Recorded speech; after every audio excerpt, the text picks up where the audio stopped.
So there I was, standing outside the reception hall in my suit. Just me, locked out.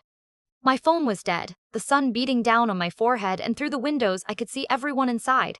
Guests chatting, my fiancé glowing as if nothing was wrong, and the wedding planner pacing nervously. It was supposed to be the best day of my life, you know?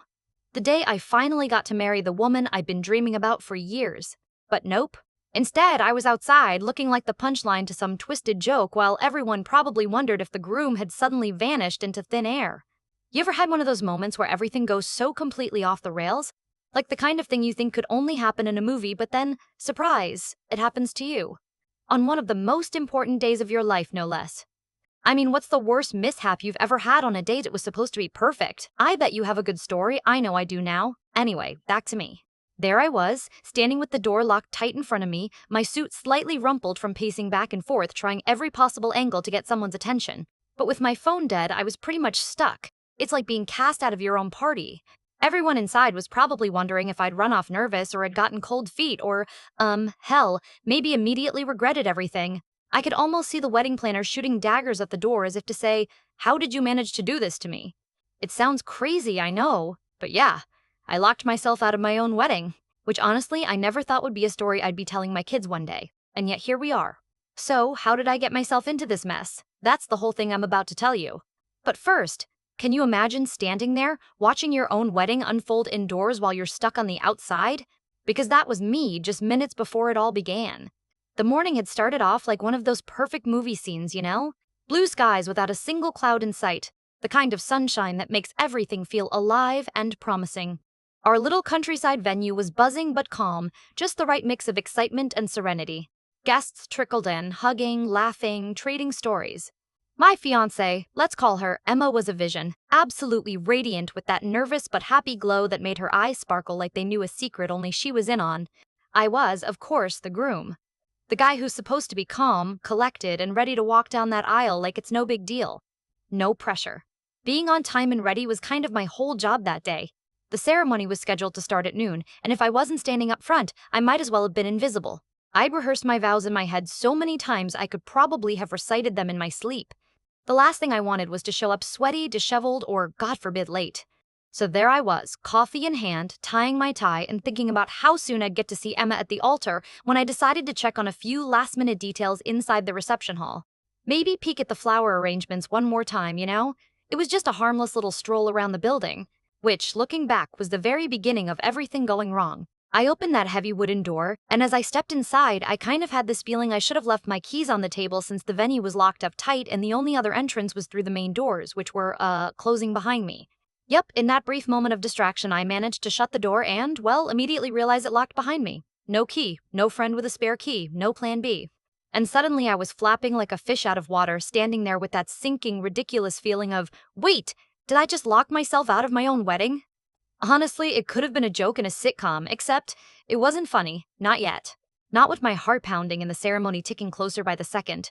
I looked around. The place was charming and quaint, but the doors? Steel strong? Wedding-proofed, I guess? The best man, my lifelong buddy Jake, had a look on his face that was this strange mix of sympathy and, maybe, are you seriously this guy?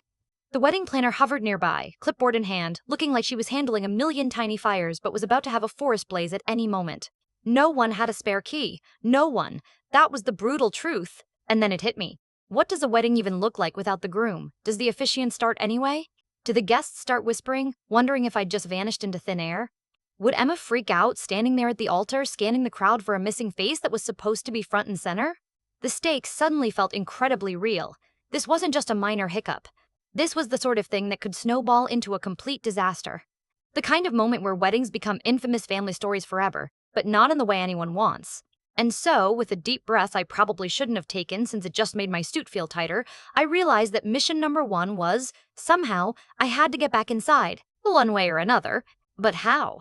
I glanced to where the guests were gathering, chatted with the officiant, even spotted a few familiar faces looking around curiously. The whole world felt like it was continuing its pace inside while I was, the guy stuck outside. So much for timing and grace under pressure. I swear I must have knocked on every inch of that wooden door a dozen times, each tap sounding louder in the quiet countryside air. Hey, hello, anyone in there? I called out, trying not to sound like I was completely losing it, but I'm pretty sure my voice betrayed me. A few heads turned inside, and I caught glimpses of polite confusion through the frosted glass panels. I even tried banging a bit harder, hoping the noise might rouse some helpful soul, but nope, no answer. My phone was as dead as my dignity at that moment, so calling for help was out of the question. Jake, my best man, was pacing just yards away on the other side of a window, giving me these awkward thumbs up and mouthing, "We've got this," but I could see the tension twisting his eyebrows. The wedding planner, bless her, was hovering like a storm cloud. Clipboard clutched tightly, her face a mixture of panic and professional fury. She muttered something about timing and backup plans, which, didn't exactly calm me down. "You're sure no one else has a key?" I asked her, trying to sound hopeful but not sounding the part. She flicked her eyes toward the crowd, then back to me. "Nope, only you and the venue manager. Who, by the way, is en route but stuck in traffic." "Great, perfect." Even the guests started to notice something was off. I caught snippets of whispers. Did the groom bail? Is this some kind of prank? Is he okay? The laughter from earlier faded, replaced by uneasy glances in my direction. Honestly, it felt like the moment I'd been most terrified of being that guy who just disappears on his own wedding day. Then Jake leaned in with an idea. "Hey, what about the windows? Remember that one we checked out when we scoped the place last week?" He pointed toward a side window near the back of the hall. I followed his gaze and spotted it. A slightly ajar wooden window, just big enough for a determined person to squeeze through. My heart leapt. Rescue. Maybe not suave, but definitely better than standing outside like an idiot. "All right," I said, eyeing the window. "If I get stuck halfway in, just, don't laugh. Or maybe laugh a little. It's character building." Jake smirked and went to alert the wedding planner and a couple of close family members. They couldn't help but chuckle at the absurdity of, well, me. I shuffled over, suit jacket awkwardly bunching up, shoes making the whole thing even more theatrical. I gripped the bottom of the window frame and hoisted myself slowly, trying to keep my balance and composure. The wood was smooth and perhaps a bit time-worn from years of countryside weather, but no immediate splinters, thank God. Halfway in, though, reality hit hard. Turns out, slipping through a window wasn't quite the graceful entrance I'd envisioned. My jacket snagged on the frame, one leg bent awkwardly, and my spit-shined shoes did nothing to give me traction. Somewhere inside the hall, I could hear muffled laughter and whispers. I imagined Emma's face equal parts stunned and amused as she spotted her groom performing what must have looked like an uncoordinated circus act. Balancing precariously, I reached one arm inside to grab the windowsill for leverage, feeling the scrape of my cuff against the rough wood. The sun was beating down on me, sweat starting to bead on my forehead despite the whole cool groom act I was aiming for. Somehow, this whole escapade felt like a twisted combination of a spy movie break-in and a slapstick comedy. Just when I thought I might topple off the sill, a strong hand grabbed my elbow. Jake's face was a mix of relief and suppressed laughter. "Gotcha," he said, pulling me over the threshold. I flopped inside like a sack of flour, suit wrinkled, hair slightly mussed, and pride somewhere under the floorboards. The room went quiet for a moment, then the wedding planner hurried over, clipboard now forgotten as she threw me a look somewhere between exasperation and pure, unfiltered disbelief. And there I was, inside the hall again, right on time, well, sort of. The ceremony hadn't started. The guests were still settling in, and Emma was looking toward the entrance, smiling but definitely with an eyebrow raised in that way only she could pull off. Like she knew something wild was about to happen but hoped it wasn't her groom locked out in the crisis zone. I exhaled, trying to look dignified but honestly feeling like I'd just survived an episode of a reality TV show, only to realize the dents and scrapes on my suit might be the least of my problems. Because now, well, it wasn't just about getting inside. It was about walking down that aisle without tripping on my own 2 feet or starting the ceremony with the kind of story no one forgets. Jake gave me a quick once-over, then cracked this grin that was equal parts sympathy and, "Well, you made it, so that's something." I straightened my tie. Well, attempted to, because apparently climbing through an old window is not conducive to good suit upkeep, and made my way toward the front of the room. The guests, now fully aware of the impromptu circus act they'd unwittingly been part of, were leaning in, some chuckling softly, others shaking their heads with a kind of affectionate disbelief. Emma caught my eye from the altar and gave me this amused smirk that told me everything was forgiven already. Honestly, seeing her there, all radiant and patient, was a stark reminder that the day wasn't about me looking perfect, but about us. 2 people committing to a lifetime together no matter what bizarre hiccups popped up. The officiant cleared his throat, a small smile tugging at his lips. "Well, it's not every day the groom makes a grand entrance like that," he said, which broke the last of the tension in the room. I shuffled forward, feeling every eye on me, but somehow feeling lighter than I had in hours.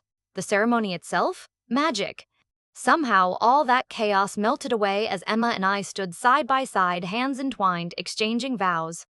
My earlier panic was replaced with this profound calm, interlaced with laughter here and there when I glanced down to my slightly torn cuff or the rumpled lapel. If anything, it made the moment more memorable and real. After the I do's, the reception took on this warm, joyful energy that was infectious. The wedding planner, initially a storm cloud, seemed to loosen up, letting out a laugh when she pulled me aside and said, "You know, this'll be the story everyone talks about for years." Jake toasted to the most outdoorsy groom he'd ever known, and the guests raised their glasses, genuinely entertained by the day's unexpected drama. It taught me a few things. Patience, definitely, because sometimes you just have to wait, stuck outside in the sun, to find a way back in. Humility, mostly. Nothing like crawling through a window in full suit to keep your ego in check. But most of all, it reminded me that weddings, epic fails included, are about love, laughter, and the people who stand by you, even if you accidentally lock yourself out of your own party. So what about you?